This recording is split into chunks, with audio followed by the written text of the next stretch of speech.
आज हमने अपना जो नेक्स्ट जो चैप्टर हमने स्टार्ट करना है वो है प्राइसिंग प्रोडक्ट। अपनी जो प्रोडक्ट है उसकी जब हमने प्राइस सेट करनी होती है तो उसके प्राइस सेट करने के हवाले से किन किन चीज़ों का हम लोग ख्याल करते हैं या किन किन चीज़ों का ख्याल हमें करना चाहिए और बेसिक अप्रोचेस कौन कौन सी हैं जो कि प्राइस सेट करते वक्त हमारे पास ऑप्शंस अवेलेबल होते हैं, हम उनको सेट कर सकते हो।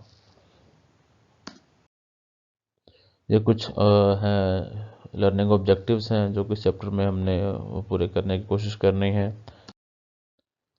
प्राइस प्राइस क्या होती है? The amount of money charged for a product or service or the sum of the value that consumer exchange for the benefit or having using it is using the product or service. कि कोई भी good या कोई service, कोई idea, कोई event, किसी भी product को यूज़ करने के लिए, कंज्यूम करने के लिए, ऑन करने के लिए, एक्सचेंज ऑफ ऑनरशिप के लिए जो पैसे कस्टमर पे करता है सेलर को, उस अमाउंट ऑफ मनी को, उसको जो है ना हम लोग प्राइस कहते हैं। ठीक है। और इस प्राइस के डिफरेंट नेम्स हैं, मुख्तलिफ नाम हैं इनके। सबसे ज़्यादातर आमतौर पर तो प्राइस का वर्ड ही यूज़ किया जाता है। इसी की जगह रेंट है, fee, rate, commission, assessment, tuition, fare, toll, premium, retainer वगैरह वगैरह। डिफरेंट जो है ना वो हैं, इसके नाम है। ये डिपेंड करता है कि हमारा नेचर ऑफ बिज़नेस क्या है। उस नेचर ऑफ बिज़नेस के अकॉर्डिंगली ये नाम जो है ना वो जनरली वेरी करते हैं। लेकिन जो सबसे कॉमन नेम है हमारी गुड या सर्विस का, प्रोडक्ट्स का बेसिकली, ठीक है, वो प्राइस है। ठीक है। प्राइस के लिए इन ये जितने भी नाम बताए गए इनमें से जो भी नाम अगर आप लोग सुने तो आप लोगों ने उससे कंफ्यूज नहीं होना कि ये किस चीज़ का जिक्र हो रहा है। बेसिकली ये प्राइस का जिक्र यहाँ पे होता है। ओके।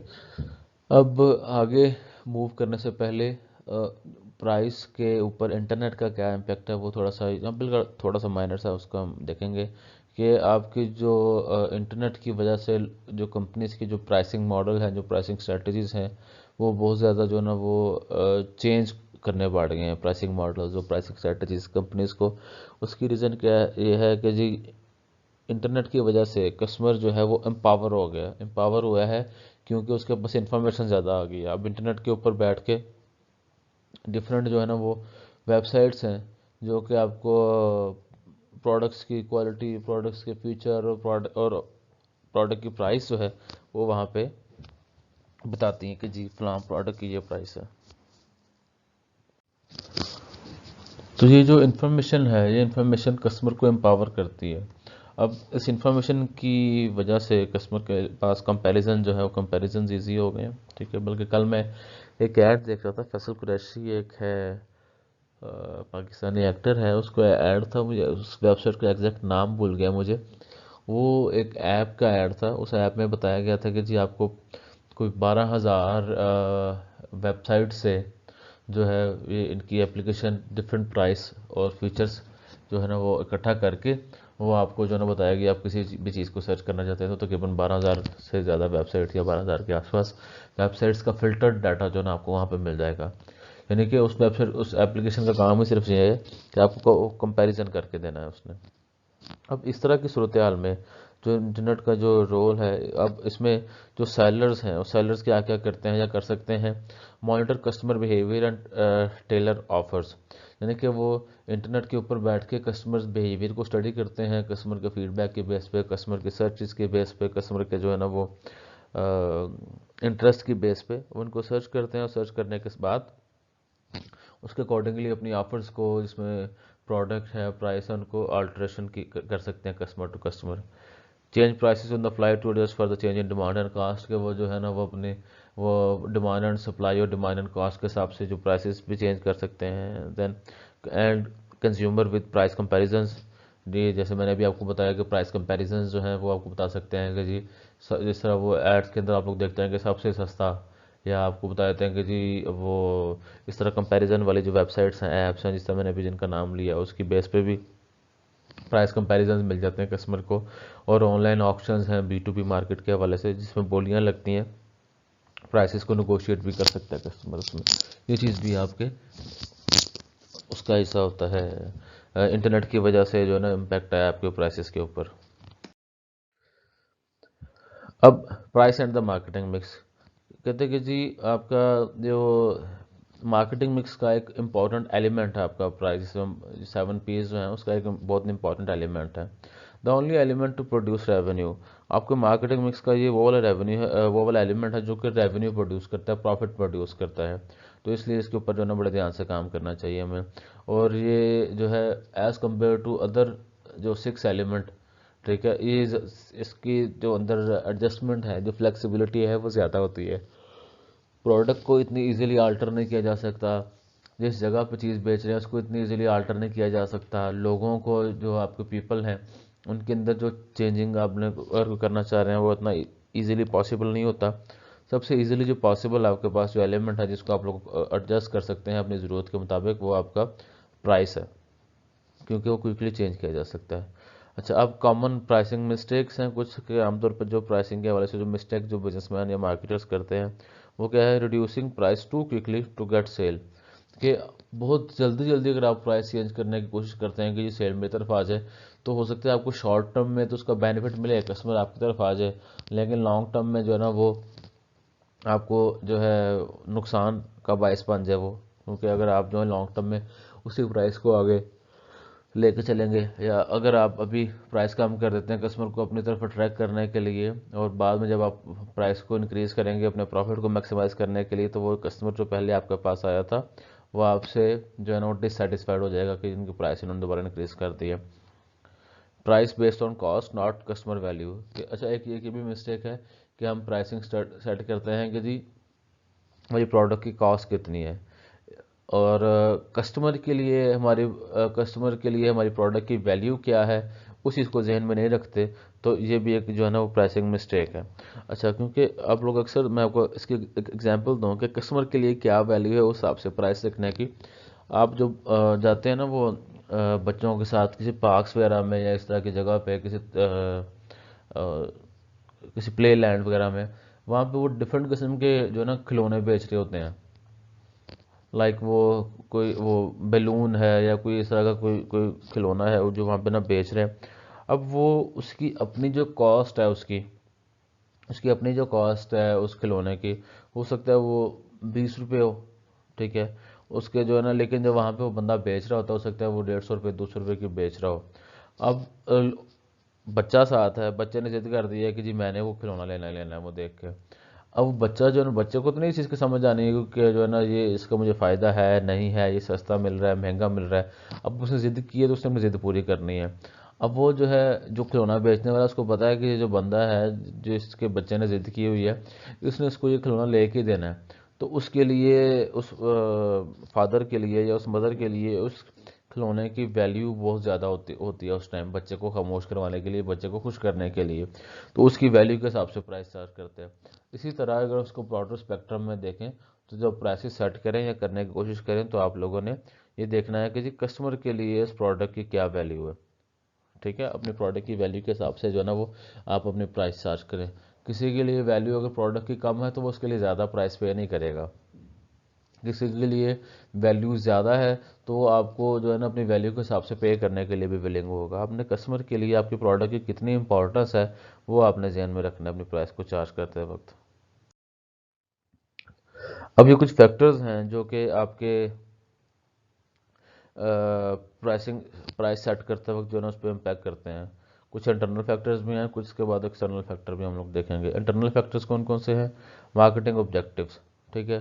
सबसे पहला तो है कि जी आपके मार्केटिंग के ज़रिए कौन से ऑब्जेक्टिव्स हैं जिनको आप पूरा करना चाह रहे हैं, जो अचीव करना चाह रहे हैं। सबसे पहला उसमें आ जाता है कि जी आपकी जो आपकी पोजीशनिंग है, आपने सेगमेंटेशन टारगेटिंग एंड पोजीशनिंग वाले चैप्टर में आपने पढ़ा होगा कि पोजीशनिंग क्या चीज़ है। तो अब उसी को आप देखें कि जी आप अपने प्रोडक्ट का कोई ब्रांड इमेज क्या सेट करना चाह रहे हैं कस्टमर के माइंड के अंदर, उस चीज़ में आपकी जो है ना वो प्राइस का बड़ा इंपॉर्टेंट रोल होता है। अगर आप अपनी प्रोडक्ट का ये इमेज कस्टमर के माइंड में सेट करना चाह रहे हैं कि हमारी प्रोडक्ट जो है वो हर बंदे के लिए है, हर बंदे के लिए है, तो आप अपनी प्राइसेस कंपैरेटिवली थोड़ी सी कम रखेंगे। या आप ये कहना चाहिए कि जो है ना वो सस्ती प्रोडक्ट है, आप लोगों के जहन में ये चीज़ डालना चाह रहे हैं तो आपको प्रोडक्ट की प्राइस कम रखनी पड़ेगी। अगर आप ये रखना चाह रहे हैं कि आपकी जो प्रोडक्ट है वो हाई क्वालिटी है, बहुत अच्छी है, एक्सक्लूसिव है, तो आप प्राइसेस अपनी थोड़ी सी हाई रखेंगे आप लोग, ठीक है। आपकी पोजीशनिंग की डिज़ायर्ड पोजीशनिंग क्या है, आप कौन सी पोजीशनिंग अचीव करना चाह रहे हैं, कस्टमर के माइंड में क्या चीज़ डालना चाह रहे हैं, ये चीज़ जो है आपके वो प्राइसिंग स्ट्रेटेजी के ऊपर इम्पेक्ट होगी करेगी। लेकिन अगर आपकी प्राइसिंग कंट्राडिक्ट करे आपके डिज़ायर्ड पोजीशनिंग से, तो वहाँ पे कस्टमर कंफ्यूज होगा, और कस्टमर कंफ्यूज होगा तो वो जो है ना फिर आपके ब्रांड की तरफ ज़्यादा अट्रैक्ट नहीं होगा। कुछ इसके अलावा और भी ऑब्जेक्टिव हैं प्राइसिंग के ज़रिए जो पूरे किए जा सकते हैं मार्केटिंग के। सबसे पहला तो है सर्वाइवल। मार्केट के हालात अगर ख़राब हैं, मार्केट के हालात ख़राब हैं, यानी कि लोगों की परचेजिंग पावर कम है, या आपकी प्रोडक्ट की डिमांड, ओवरऑल इंडस्ट्री की डिमांड जो है वो कम हो गई है, कोई ऐसी वजह हो गई है, तो आप कोशिश करते हैं कि हम जो है ना सिर्फ सर्वाइव करें, अपने एक्सपेंसेस निकालते जाएं, बड़ा एक मिनिमम प्रॉफिट हम लोग जो है ना वो चार्ज करते जाएं ताकि हम लोग इंडस्ट्री में सर्वाइव कर सकें। एक ये ऑब्जेक्टिव हो सकता है, ये भी प्राइस के जरिए पूरा किया जा सकता है। आप प्राइस कम करते हैं, जैसे फॉर एग्जांपल ये कोई 1-1.5 साल पहले की बात है, ये जो पाकिस्तान की जो जायनमाज की इंडस्ट्री है उनमें ये मसला एक आया था कि जी उनका जो रॉ मटेरियल है, ये पीटीआई की गवर्नमेंट जब स्टार्ट हुई थी ना, उससे कुछ 3-4 माह बाद जो है ना ये मसला स्टार्ट हो गया था। उनके जो रॉ मटेरियल बहुत महंगा हो गया था, जो धागा यूज़ करते हैं जानमाज के बनने के अंदर, वो बहुत महंगा हो गया था। उनकी प्राइस जो है ना वो डबल से भी ज़्यादा हो गई थी। तो अब उनकी जो कॉस्ट काफ़ी ज़्यादा इंक्रीज़ हो गई थी। कॉस्ट इंक्रीज़ होने की वजह से जितना यहाँ से जानमाज बनता था जो कि दूसरे मुल्कों में, अफगानिस्तान में जाता था, चाइना में जाता था, इंडिया में जाता था, अब वहाँ पे जो है ना वो उनकी जो है कॉस्ट ज़्यादा होने की वजह से जानमाज की डिमांड कम हो गई, क्योंकि मुकाबले में बांग्लादेश का जानमाज बनता था, उनकी कॉस्ट कंपैरेटिवली कम थी। कंपैरेटिवली कम होने की वजह से उनकी जो है ना वो अच्छे प्रॉफिट चार्ज कर सकते थे। अब ये क्या किया है कि जो पाकिस्तानी बिजनेसमैन था उन्होंने सर्वाइव करने के लिए प्राइसेस अपनी कम कर दी, लेकिन वो इतनी कम करनी पड़ी उनको कि वो फिर नुकसान में जाना स्टार्ट हो गए। तो काफ़ी सारे लोगों ने अपने बिजनेस बंद भी कर दिए थे तब, कि जब रॉ मटेरियल सस्ता होगा तब दोबारा हम लोग जो है ना इसको कर लेंगे, स्टार्ट कर लेंगे। बहरहाल एक ऑब्जेक्टिव आपका सर्वाइवल भी हो सकता है कि हम सिर्फ इंडस्ट्री में सर्वाइव कर रहे हैं। दूसरा है करंट प्रॉफिट मैक्सिमाइजेशन। क्या आप ये देखते हैं कि जो भी अब हमारे पास मौका है, कोई मार्केट के हालात इस तरीके से हैं कि हम अपने प्रॉफिट को मैक्सिमाइज कर सकते हैं, तो आप जो है अपने प्रॉफिट को मैक्सिमाइज करने के लिए, करंट प्रॉफिट को मैक्सिमाइज करने के लिए आप अपने जो है ना वो कर सकते हैं, प्राइस अपनी ज़्यादा कर सकते हैं। उसके बाद है मार्केट शेयर लीडरशिप। ठीक है कि आप अपने जो है ना वो मार्केट शेयर को मैक्सिमाइज करना चाह रहे हैं। अच्छा, मार्केट शेयर मैक्सिमाइज करना और करंट प्रॉफिट मैक्सिमाइज करना ये दोनों अलग अलग चीज़ें हैं। मार्केट शेयर मैक्सिमाइज करने से मुराद है कि जी नंबर ऑफ कस्टमर्स को मैक्सिमम करना।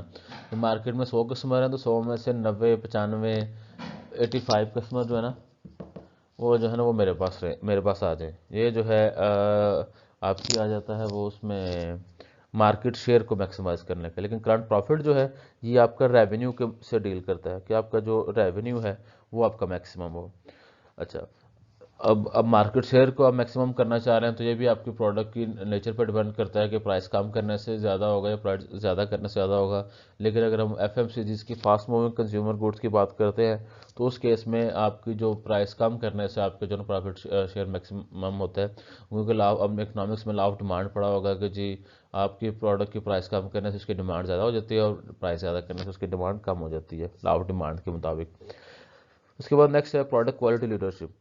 प्रोडक्ट क्वालिटी लीडरशिप में ये चीज़ आ जाती है कि आप ये अपने कस्टमर को डिपिक्ट करना चाह रहे हैं, शो करना चाह रहे हैं कि हमारी जो प्रोडक्ट है वो हाई क्वालिटी है। जैसे जी हम टूथपेस्ट बना रहे हैं, टूथपेस्ट जो है ना हमारी वो नेचुरल हर्ब से बनती है, उसमें किसी किस्म का कोई केमिकल यूज़ नहीं होता। अगर आप लोग ऐसा कोई इमेज देना चाह रहे हैं तो आप अपनी प्रोडक्ट की प्राइस ज़्यादा रखें। और ये एक जनरल परसेप्शन है कि जी price is symbol of quality, के जितनी प्राइस ज़्यादा होगी उतनी इसकी जो है ना वो क्वालिटी भी ज़्यादा होगी। तो आप ये इमेज कस्टमर के माइंड में डालने के लिए कि price is symbol of quality के ज़रिए कि प्राइस ज़्यादा चार्ज करें, लोगों के जहन में ये परसेप्शन जाएगा कि ये प्रोडक्ट है ये हाई क्वालिटी है। ये कुछ मार्केटिंग के ऑब्जेक्टिव्स हैं जो कि आपके प्राइस सेटिंग के ऊपर असरअंदाज होते हैं।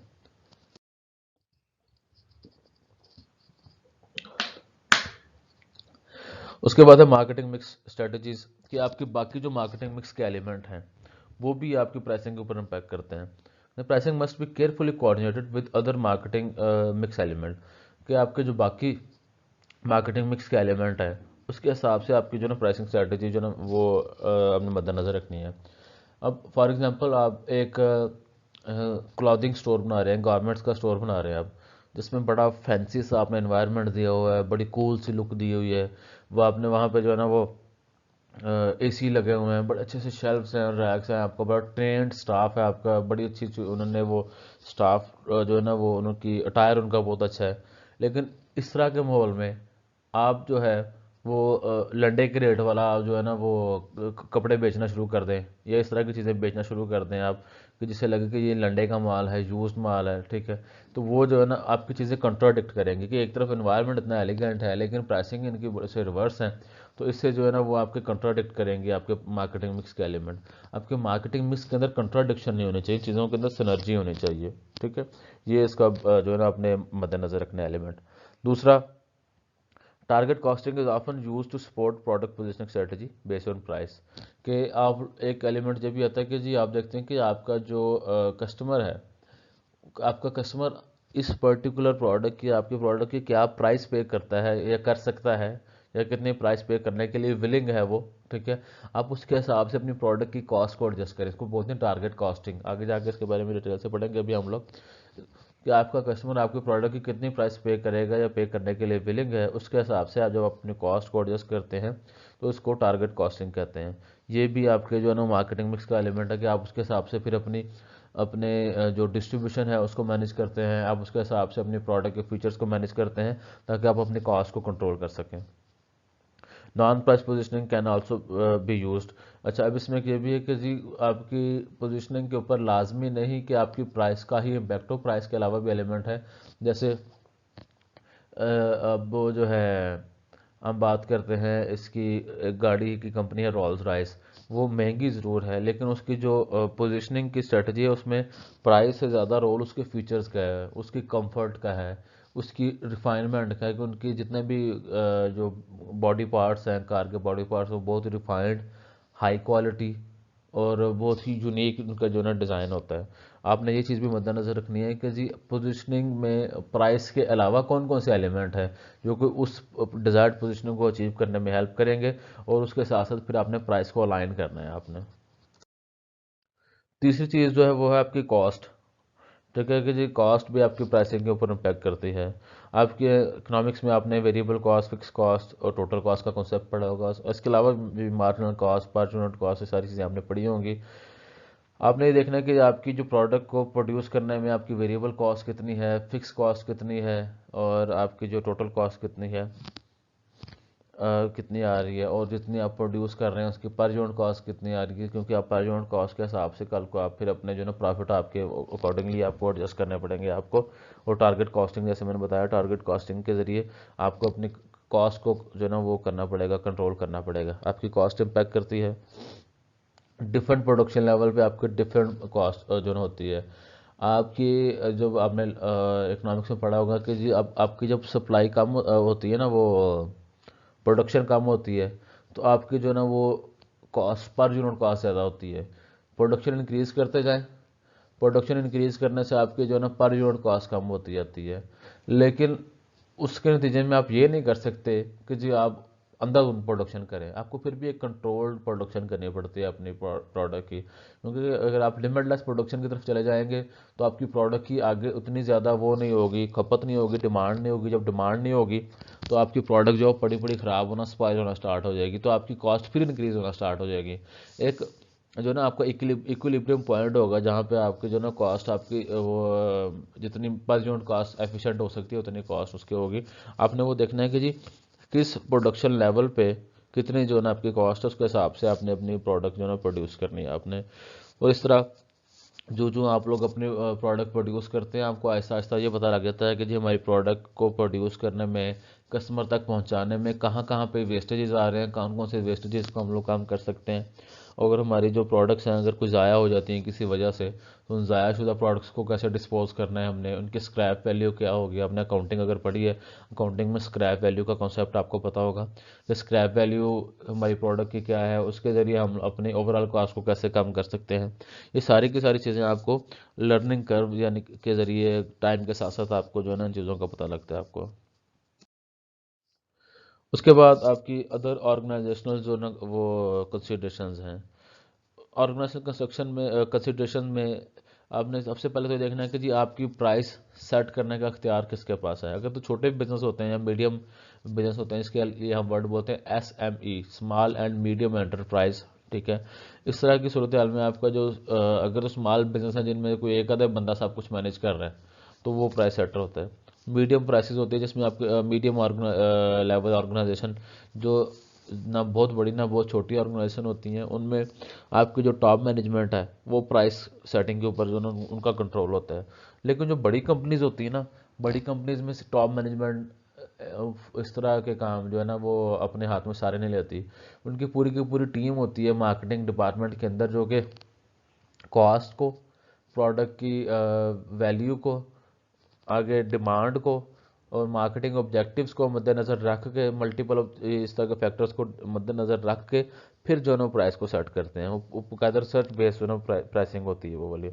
ये चीज़ आपने जो है ना वो आपकी प्राइसिंग के ऊपर इम्पैक्ट करती है कि आपके अदारे के अंदर प्राइस सेटर कौन है। जो बंदा प्राइस सेटर होता है, प्राइस सेटर के की जो है वो पोजीशन के हिसाब से, उसकी एक्सपर्टीज़ के हिसाब से आपकी जो है ना प्राइस सेट की जाती है। Price negotiation is common in industrial setting. अगर आप B2B मार्केट की बात करते हैं तो उसमें आपकी प्राइसेस आमतौर पर फिक्स नहीं होती हैं। उसमें उसमें प्राइसेस जो है ना वो वेरी करती हैं, क्योंकि हर बिजनेस की जो डिमांड है, चाहे आप किसी गुड्स की बात कर लें, किसी मशीनरी की, किसी इंफ्रास्ट्रक्चर की बात कर लें, या किसी सर्विस की बात कर लें जिसमें डिफरेंट ट्रेनिंग्स हैं, जिसमें डिफरेंट जो है वो मोटिवेशंस हैं, मोटिवेशनल लेक्चर्स हैं। ठीक है, इसके अलावा डिफरेंट जो है ना वो कोर्सेज हैं। अब वो स्कोप टू बिजनेस जो है ना उन सर्विसेज का स्कोप वेरी करता है। तो स्कोप वेरी करने की वजह से उनकी प्राइसेस फिक्स नहीं होती, और प्राइसेस फिक्स ना होने की वजह से जो कस्टमर है, जो कि खुद एक बिजनेसमैन है, वो नेगोशिएट कर सकता है प्राइस को। ठीक है, आपके B2B मार्केट के अंदर जो प्राइस है वो नेगोशिएबल होती है, उसको प्राइस नेगोशिएशन ज़्यादा होती है। कंज्यूमर मार्केट में तो काफ़ी सारी प्रोडक्ट्स ऐसी हैं, आप देखते होंगे रोज़मर्रा में, जिनकी प्राइसेज जो वो फिक्स होती हैं। ऑर्गेनाइजेशनल जो कंसिडरेशंस हैं ये भी आपकी प्राइस सेटिंग के ऊपर इम्पैक्ट करती हैं। इसके बाद कुछ एक्सटर्नल फैक्टर्स हैं जो कि इम्पैक्ट करते हैं हमारे प्राइसिंग के ऊपर। उसमें सबसे पहला तो आ जाता है कि जी आपकी जो टाइप ऑफ मार्केट की टाइप क्या है। ये चीज़ें भी आपने लाजमी पढ़ी होंगी उसमें, इकोनॉमिक्स के अंदर, माइक्रो इकोनॉमिक्स या मैक्रो इकोनॉमिक्स में, कि टाइप्स ऑफ मार्केट है, नेचर ऑफ मार्केट भी कहते हैं। एक होती है इसको हम लोग बोलते हैं प्योर कंपटीशन। प्योर कंपटीशन से मुराद के जिसमें बहुत ज़्यादा बायर और बहुत ज़्यादा सेलर होते हैं। इसके अगर एग्जांपल दूं कि आपको प्यास बुझाने की ज़रूरत है, प्यास लगी हुई है आपको, तो प्यास बुझाने के लिए आपके पास मल्टीपल ऑप्शन है। आप पानी बेच रहे हैं तो आपके कंपटीशन में जूस बेचने वाला भी है। ठीक है, आपके कंपटीशन में जो है ना चाय बेचने वाला भी है। ठीक है, आपके जो है ना कंपटीशन में कोल्ड कॉफ़ी बेचने वाला भी है। आप ये डिफरेंट किस्म की जो है ना प्रोडक्ट्स जो कि प्यास बुझाने के लिए इस्तेमाल की जा सकती हैं। ठीक है, इनको कलेक्टिवली डिस्कस करें तो ये प्योर कंपटीशन है।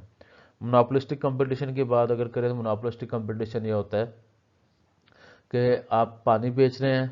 ठीक है, तो आपके कंपैरेटर में जितने भी लोग पानी बेचने वाले, मिनरल वाटर बेचने वाले हैं, जैसे नेस्ले है तो नेस्ले के मुकाबले में एक्वाफिना है, दसानी है, किनले है। ठीक है, इस तरह की और जो पानी बेचने वाले जो ब्रांड हैं, ठीक है, ये सारे के सारे मोनोपोलिस्टिक कंपटीशन में आ जाएंगे।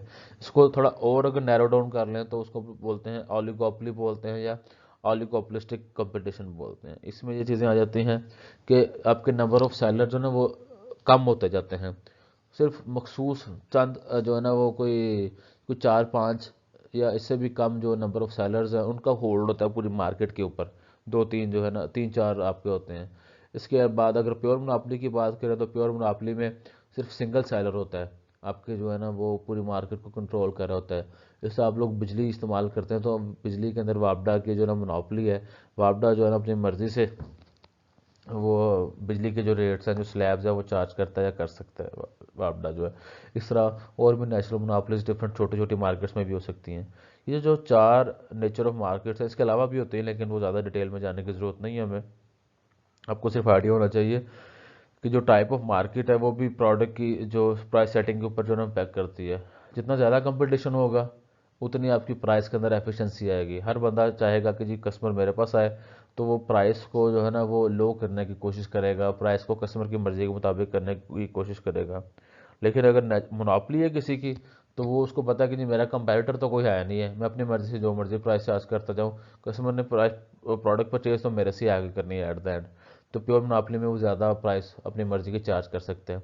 इसी तरह ओलिगोपोली में भी प्राइस के ऊपर कंट्रोल ज़्यादा जो है ना वो सप्लायर्स का होता है। मोनोपोलिस्टिक कंपटीशन और प्योर कंपटीशन में आपकी जो डिमांड और सप्लाई के जो कर्व हैं वो आपके जो ना प्राइस को सेट करते हैं। ठीक है, ये एक्सटर्नल फैक्टर्स हैं जो कि प्राइस के ऊपर इम्पैक्ट करते हैं। इसके अलावा आपके जो कस्टमर की परसेप्शन है, ठीक है, प्राइस एंड वैल्यू की, वो वो भी बहुत मैटर करती है कि कस्टमर क्या सोचता है कि जो मैं प्राइस पे कर डिमांड कर रही है ये कंपनी अपनी प्रोडक्ट की, क्या ये प्राइस जस्टिफाइड है, ये ओवर प्राइस तो नहीं ओवर चार्ज तो नहीं कर रहे प्राइस अपनी, ठीक है, या ये प्राइस जस्टिफाइड है। कस्टमर की क्या परसेप्शन है, ये चीज़ भी इम्पैक्ट करती है हमारे जो ना कस्टमर की वो डिमांड, कस्टमर की हमारी प्राइस सेटिंग के ऊपर, सॉरी। उसके बाद प्राइस और डिमांड का रिलेशनशिप के, जैसे हमने लाव डिमांड की बात की कि जी आपकी वो प्राइस और डिमांड का जो नेगेटिव रिलेशनशिप है, प्राइस ज़्यादा होता है डिमांड कम होती है, प्राइस कम होती है डिमांड ज़्यादा होती है। अच्छा ये है, उसमें आप लोग देखते हैं कि considering other thing remaining the same, लेकिन कुछ प्रोडक्ट्स ऐसी होती हैं जिनके ऊपर वो प्राइस जो है वो खास इम्पैक्ट नहीं करते। जिसमें आपने वो प्राइस इलास्टिसिटी का जब कॉन्सेप्ट पढ़ा था, तो कुछ प्रोडक्ट्स ऐसी होती हैं जिनकी डिमांड जो है वो इन इलास्टिक होती है उनकी डिमांड। इसमें आपकी जो मेडिसन है, अब एक बंदे ने परचेज करनी है, एक मेडिसिन एक बंदे ने परचेज करनी है, तो वो उसको उसको कोई बीमारी है, तो वो चाहे 2 रुपए की है, चाहे 200 रुपये की, चाहे 2000 रुपये की है, ठीक है, जब तक वो उसने जो है ना उस प्रोडक्ट को उस परचेज करना ही करना है, क्योंकि वो उसकी ज़रूरत ऐसी है कि उसका उसके बगैर गुजारा नहीं है। उसकी ज़रूरत ऐसी है कि उसका उसके बगैर गुजारा नहीं है, तो जिसलिए ना उसने वो उसकी वो प्रोडक्ट परचेज करनी ही करनी है। अब मुझे याद पड़ रहा है हमारी फैमिली में एक हमारी अजीज़ा थी, अब तो वो उनको फौत हुए कुछ 5-6 साल हो गए उनको। वो उनको कैंसर था, लंग्स कैंसर था उनको। अब उनको ना उनकी एक मेडिसिन थी वो यूज़ करती थी, वो एक हफ्ते में जो है ना वो एक हफ्ते वो डेली की एक गोली खानी होती थी। वो एक टैबलेट थी, वैसे उसके अलावा भी काफ़ी सारी मेडिकेशन थी, मैं आपको सिर्फ एक टैबलेट की एग्जांपल दे रहा हूँ। वो उनकी एक हफ्ते की जो एक टैबलेट थी ना वो डेली की एक कंज्यूम करनी होती थी। वो मेरे ख्याल से तकरीबन कोई 4.5 लाख रुपए की एक हफ्ते की दवाई थी वो। 4.5 लाख रुपए की एक, ये 7 गोलियों की कीमत 4.5 लाख रुपए थी वो गोली। लेकिन वो जैसे भी मैनेज करते थे वो, ठीक है, वो मैनेज करते थे, वो परचेज करते थे वो उसको, वो जैसे भी मैनेज करते थे, उन्होंने काफ़ी देर उसको परचेज करते रहे। तो वो जो है ना बहरहाल सर्वाइव तो नहीं कर पाए फिर वो, क्योंकि उनकी कैंसर उनका बड़ी लास्ट स्टेज पे पहुंच गया था।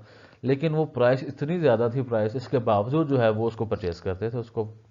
ठीक है, ये जो है ना आपकी, अब इस केस में आपकी जो डिमांड है वो इलास्टिक है, यानी कि प्राइस ज़्यादा होने से इसकी डिमांड के ऊपर इम्पैक्ट नहीं आ रहा। तो आपने वो इलास्टिसिटी का जो कॉन्सेप्ट पढ़ा है कि जी आपकी जो प्रोडक्ट की जो प्राइस है वो इलास्टिक है, इन इलास्टिक है, ठीक है, वो चीज़ भी आपकी जो है ना वो प्राइस सेटिंग के ऊपर इम्पैक्ट करती है।